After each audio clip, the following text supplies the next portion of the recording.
Family તમારું સ્વાગત છે ફૂડી કિચન પાપામાં। તો આજે આપણે બનાવીશું આથાની ઝંઝટ વગરના દાળ ચોખાના મિક્સ ઢોકળા બનાવીશું।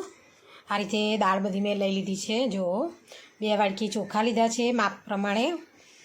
પછી આ રીતે મગની દાળ લીધી છે, થોડી ઓછી લેવાની આપણે, એનાથી થોડી ઓછી આપણે અડદની દાળ લીધી છે। મેં તુવેરની દાળ લીધી છે આ રીતે થોડી, અને ચણાની 1 વાડકી લીધી છે, પૌવા 1 વાડકી લીધા છે, અને દહીંની જરૂર પડશે। દહીં મેં ખાટું લીધું છે।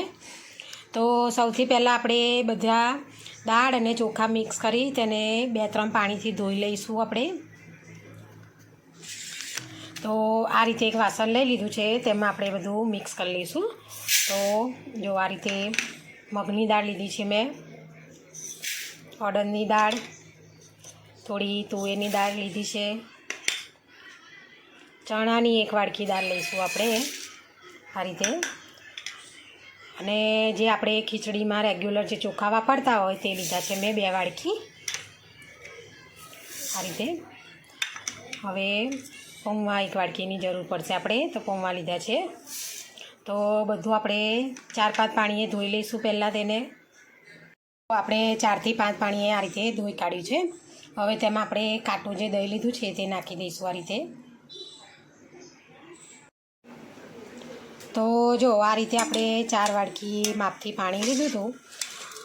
4 વાડકી મેં જે માપ છે આ તે લીધું છે વાડકીનું, તેને આપણે હવે પલાળી દઈશું। 4થી 5 કલાક માટે પલાળી દેવાનું છે, જેથી કરીને આપણે જે દાળ ને ચોખા જે છે તે કમ્પ્લીટ પલળીને સેટ થઈ જાય, અને પીસવામાં પણ સહેલાઈ રહે, અને ઢોકળા પણ આપણા સરસ પોચા ને એવા થાય।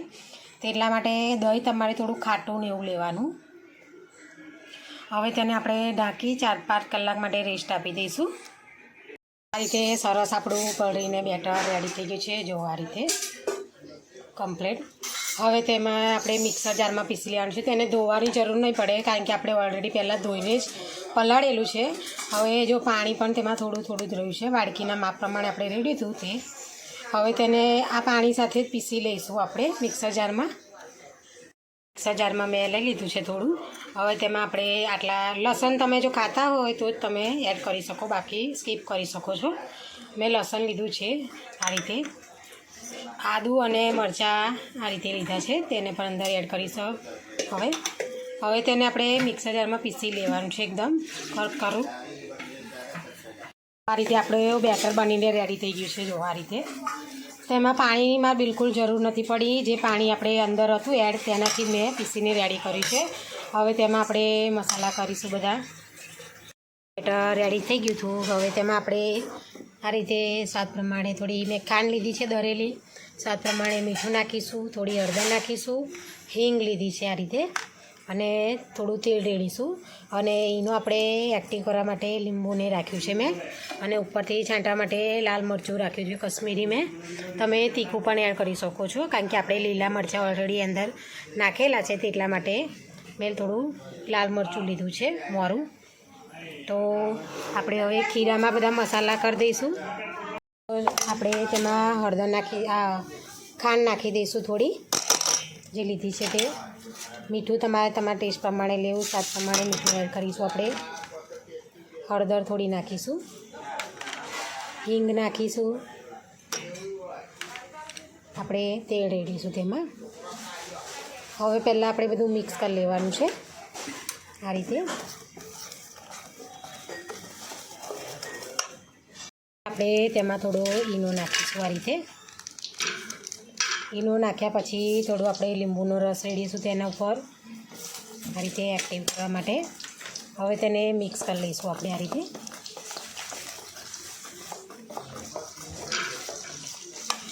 આ રીતે સાઈડમાં મેં ઢોકળાનું જે પ્લેટ આવે છે તે તેલવાળી કરીને આ રીતે મૂકી દીધી છે મેં, એ રેડી દઈશું આ રીતે। જો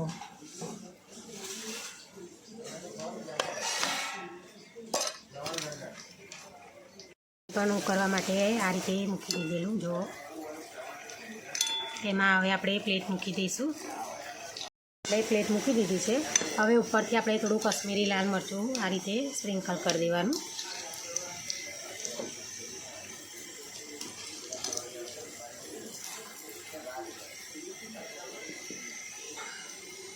આપણે 20થી 25 મિનિટ માટે ચડવા દઈશું. તેને આ રીતે ઢાંકી દેવાનું. આપણા ઢોકળાને ચેક કરી લઈશું. આ રીતે જુઓ, તેને આ રીતે ચપ્પાની મદદથી ચેક કરી લેવાના. જુઓ, ચપ્પામાં ચોંટતું નથી એટલે આપણા ઢોકળા કમ્પ્લીટ ચડીને થઈ ગયા છે રેડી. હવે તેને આપણે બહાર કાઢી લઈશું. જુઓ, આ રીતે ચેક કરી લેવાનું. ઢોકળા આપણા બનીને રેડી થઈ ગયા છે.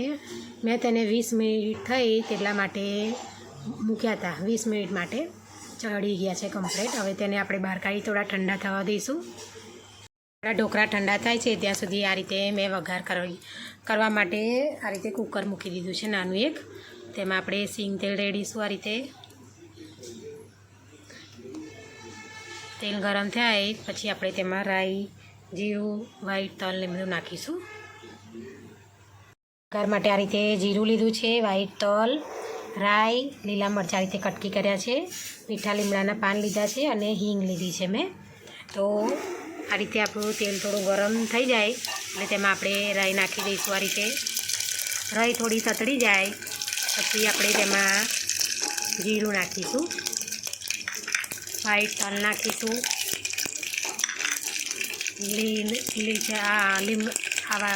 લીલા મરચાં નાખીશું, મીઠા લીમડાના પાન નાખી દઈશું આ રીતે, અને જે હિંગ કાઢી છે તે નાખીશું. હવે આપણે આ રીતે બધું મિક્સ કરી લેવાનું છે. તો જો આ રીતે આપણો વઘાર બનીને રેડી થઈ ગયો છે. હવે આપણે ગેસ બંધ કરી દઈશું આ રીતે.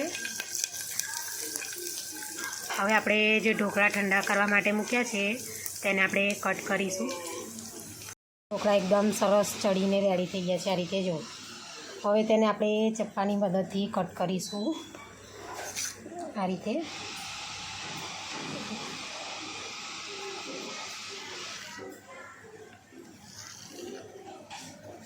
કરી નાખ્યા છે ઢોકળાને.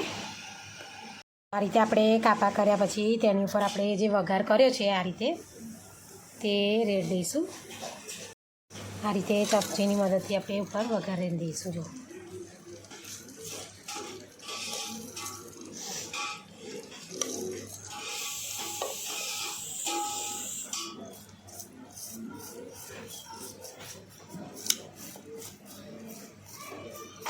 આ રીતે ઉપરથી તમે સિંગ તેલ પણ રેડી શકો છો. મેં સિંગ તેલમાં જ વઘાર્યા છે ઓલરેડી. આપણે ઢોકળા એકદમ સરસ પોચા નીવા બન્યા છે જો, ક્રિસ્પી નીવા. જો જાળીદાર. આને તમે કોઈ પણ ચટણી, કેચઅપ કે ચા, કોફી સાથે પણ ખાઈ શકો છો. હવે તેને આપણે સર્વ કરીશું. ઢોકળા એકદમ સરસ પોચા નીવા થયા છે એકદમ. આ રીતે જુઓ, સરસ ટેસ્ટી નીવા. હવે તેને આપણે સર્વ કરીશું.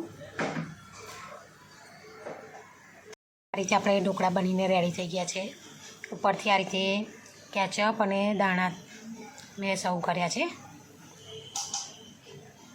ગાર્નિશ માટે.